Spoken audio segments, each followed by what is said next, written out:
Yeah, good morning everyone.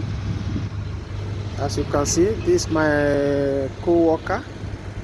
He's from Bangladesh. Okay.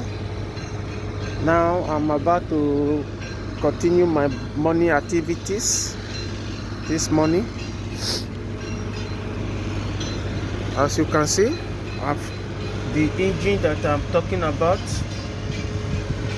Inudon truck. As you can see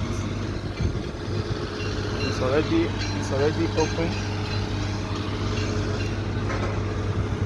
So I'm about to remove the head because you know the cause of the problem is overheating. The water is vomiting out of the radiator cap, and you need to change the gasket, the head gasket. Okay.